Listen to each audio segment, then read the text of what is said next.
ಗೊತ್ತಿರೋದಿಲ್ಲ. ಇನ್ನು ಡ್ಯಾನ್ಸ್ ಈ ಡ್ಯಾನ್ಸ್ ಎಲ್ಲ ಮಾಡೋಕ್ಕಾಗಲ್ಲ, ನೀವು ಹಂಗೆಲ್ಲ ಕೇಳಬಾರ್ದಪ್ಪ. ಅಯ್ಯೋಯ್ಯಪ್ಪ, ಅವರೇ ಸ್ಮಶಾನದಲ್ಲಿ ಅಷ್ಟೆಲ್ಲ ತಗೊಂಡವ್ರು. ನಾವು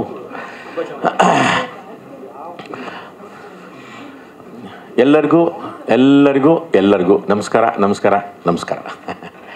ಭೈರದೇವಿ ಈ ಜೆಂಟ್ಸ್ ದೇವ್ರದ್ದು ಪ್ರಪಂಚಕ್ಕೆಲ್ಲ ಸುದ್ದಿ ಮಾಡಿಬಿಡ್ತು, ಕೊರಗಜ್ಜಂದು. ಇವ ಲೇಡೀಸ್ ದೇವರು ಭೈರದೇವಿದು.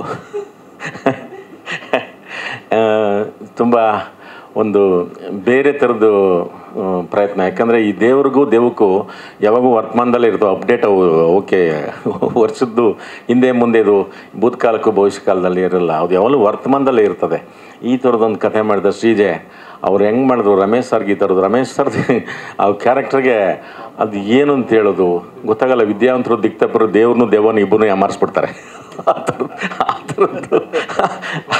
ಆ ಥರದೊಂದು ಕ್ಯಾರೆಕ್ಟರ್ ಅವರು ಶ್ರೀಜೆ ಮಾಡಿದ್ದು. ಆಮೇಲಿಂದ ಇನ್ನು ರವಿವರ್ಮ ಮಾಸ್ಟರು ನಾರ್ಮಲಾಗಿದ್ದರೆ ಬಿಡಲ್ಲ, ಅವರು ಬೆಟ್ಟ ಗುಡ್ಡ ಜೀಪು ಗೀಪು ಎಲ್ಲ ಹಾಳು ಮಾಡಿಬಿಡ್ತಾರೆ. ಇನ್ನೂ ದೇವ್ರ ಕೈಗೆ ಸಿಕ್ಕರೆ ಬಿಡ್ತಾರೆ ಇವರು. ಭಾಳ ಚೆನ್ನಾಗಿ ಮಾಡಿಸಿದ್ರ ಮಾಸ್ಟ್ರೆ, ನಿಜವಾಗ್ಲೂ. ನಾನು ಶ್ರೀಜನ ಕೇಳಬೇಕು, ಆ ಪದಗಳು ಇರೋಬರೋ ದೇವ್ರು ಎಟ್ಟಿಲಕ್ಕಮ್ಮ, ಆ ಲಕ್ಕಮ್ಮ, ಈ ಲಕ್ಕಮ್ಮ ಎಲ್ಲ ಒಂದು ಕರ್ನಾಟಕದಲ್ಲಿ 3 ಮೂಲೆ ದೇವ್ರು ಒಬ್ಬ ದೇವ್ರನ್ನೂ ಬಿಟ್ಟಿಲ್ಲ. ಹೆಣ್ಣು ದೇವ್ರನ್ನೆಲ್ಲ ಬರೆದು ಬಿಟ್ಟಿದ್ದಾರೆ. ನಾನು ಅವಾಗಲೇ ಕೇಳಿಸ್ದಾಗೆ ಅಂದ್ಕೊಂಡ್ವಿ, ಇದೆಲ್ಲ ಎಲ್ಲಿ ಹುಡ್ಕೋದ್ರಿ ಅಂದ್ಬಿಟ್ಟು. ಭಾಳ ಅದಕ್ಕೆ ತುಂಬ ಶ್ರಮ ತಗೊಂಡಿದ್ದಾರೆ. ಇನ್ನು ರಾಧಿಕಾ ಅವ್ರದ್ದು ನಾವು ಫಸ್ಟ್ ಡೇ ಸ್ಮಶಾನಕ್ಕೆ ಹೋದಾಗ ಮಾಡಬೇಕು ಅಂತ ರಮೇಶ್ ಸರ್ ನಾನಿಬ್ಬರು ಒಂದು 6:30-7 ಗಂಟೆಗೆ ಹೋದ್ವಿ. ಪಾಪ ಹೋಗಿ ಆಗಾಯಿತು ಈಗಾಯಿತು ಹಂಗಾಯಿತು 10, 11, 12 ಆಯಿತು, ನಮ್ಮನ್ನು ಕರಿತಾನೆ ಇಲ್ಲ. ನಾನು ಯಾಕೆ ಅಂತ ಕೇಳಿದ್ರೆ ರೆಡಿ ಆಗ್ತಿದ್ದಾರೆ ಸರ್ ಅಂದರು. ಆಮೇಲಿಂದ ಹೌದು ಅಂದ್ಬಿಟ್ಟು ನಾವು ಹೋಗಿ ಹೊರಗೆ ಮೊದಲು ಎದ್ರಕೊಂಡ್ವಿ. ಹೊರಗಡೆ ಹೆಂಗಪ್ಪ ಕೂತ್ಕೊಳ್ಳೋದು, ಕಾಕ್ಸ್ಟೌನ್ ಸ್ಮಶಾನ ಬೇರೆ, ಅಲ್ಲೆಲ್ಲ ಖಾಲಿ ಆಗಿಬಿಟ್ಟಿದ್ರು ಪಾಪ, ಆತ್ಮಗಳು ಯಾವೂ ಇರಲಿಲ್ಲ. ಇವ್ರು ರೆಡಿಯಾಗಿ ಈಚೆ ಬಂದ ತಕ್ಷಣನೇ ಅವೆಲ್ಲ ಪ್ರೇಕ್ಷಕರು ಆಗ್ಬಿಟ್ಟಿದ್ರು ಪಾಪ ಇವ್ರನ್ನ ನೋಡೋಕ್ಕೆ, ಎಲ್ಲ ಆತ್ಮಗಳು.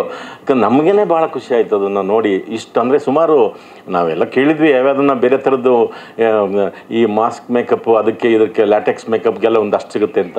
ಇವರು ಪ್ರತ್ಯಕ್ಷವಾಗಿ ಒಂದೊಂದು ದಿವಸ ಶಾರ್ಟೇ ತೆಗೆದಿಲ್ಲ ಅಂತ ಕಾಣುತ್ತೆ ಅಲ್ವಾ? ಬೆಳಗಿನ ಜಾವ 3:30 ನೀವು ಹಂಗೆ ಹೋಗಿದ್ದೀರಾ. ಪ್ರಾಬ್ಲಮ್ ಆಗಿದ್ದಲ್ವ? ಬಂದು ಆತ್ಮಗಳಂಗಾರ ಅವು ನಿಮ್ಮ ಹತ್ರಕ್ಕೆ?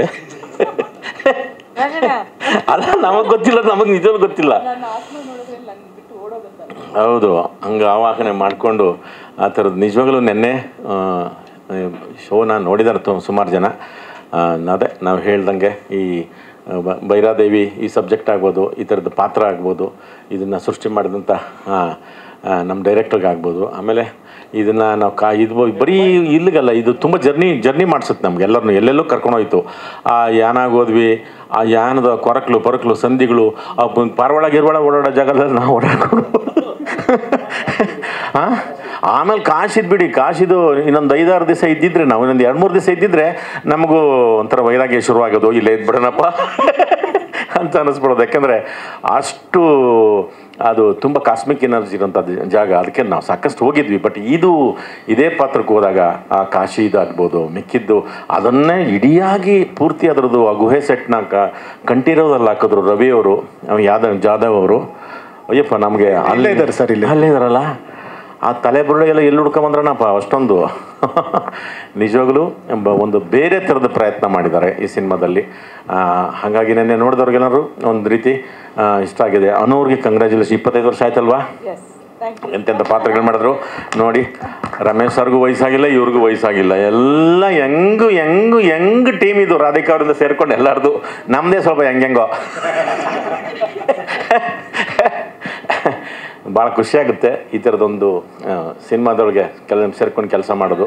ಇದು ಭಾಳ ದೊಡ್ಡ ಲಾಂಗ್ ಜರ್ನಿ. ಸುಮಾರು ಒಂದು 5-6 ವರ್ಷ ಮಾಡಿದ್ರೇನಪ್ಪಲ್ಲ. ಹೌದು, ಅದು ಮಾಡ್ತಾನೆ ಇದ್ರು ಅಂದರೆ ಇಲ್ವಾ? ಅದು ರಿಸರ್ಚು ಶೂಟಿಂಗ್ ಬೇಗ ಮಾಡಿದ್ವಿ. ರಿಸರ್ಚು. ಹಾಗಾಗಿ ನಿಮ್ಮೆಲ್ಲರ ಪ್ರೋತ್ಸಾಹ, ಸಹಾನುಭೂತಿ ಮತ್ತು ಎಲ್ಲ ರೀತಿಯಿಂದ ಯೂಟ್ಯೂಬ್ನವರೇ ಹೂವು ಇಕ್ಕಿ ನಮಗೆ ಅಷ್ಟೇ. ಎಲ್ಲರಿಗೂ ಎಲ್ಲ ಮಿತ್ರರಿಗೂ ಎಲ್ಲರಿಗೂ ನಿಮ್ಮ ಪ್ರೋತ್ಸಾಹ, ನಿಮ್ಮ ಸಹಕಾರ, ಈ ಥರದೊಂದು ಪ್ರಯತ್ನಕ್ಕೆ ಬಹಳ ದೊಡ್ಡ ಪ್ರಯತ್ನ. ತುಂಬಾ ನಿರ್ಮಾಪಕರಾಗಿ ರಾಧಿಕಾ ಅವರು ಅದು ಅಲ್ಲಿ ಬೀರುಲ್ಲಿ ಎಷ್ಟು ಶ್ರಮ ಹೋಯಿತು, ಅವರು ಫಿಸಿಕಲಿ ಕೂಡ ಅಷ್ಟೇ ಎನರ್ಜಿ ಹಾಕಿ ಮಾಡಿದ್ದಾರೆ. ಇದಕ್ಕೆ ನಿಮ್ಮೆಲ್ಲರ ಆಶೀರ್ವಾದ, ಪ್ರೋತ್ಸಾಹ ಸಿಗಲಿ ಅಂತ ಕೇಳ್ತಾ ಒಳ್ಳೆಯದಾಗಲಿ, ನಮಗೂ ನಿಮಗೂ ಎಲ್ಲರಿಗೂ ಒಳ್ಳೆಯದಾಗಲಿ. ಜೈ ಹಿಂದ್, ಜೈ ಕರ್ನಾಟಕ ಮಾತೆ. ನಮಸ್ತೆ. Thank you sir, thank you.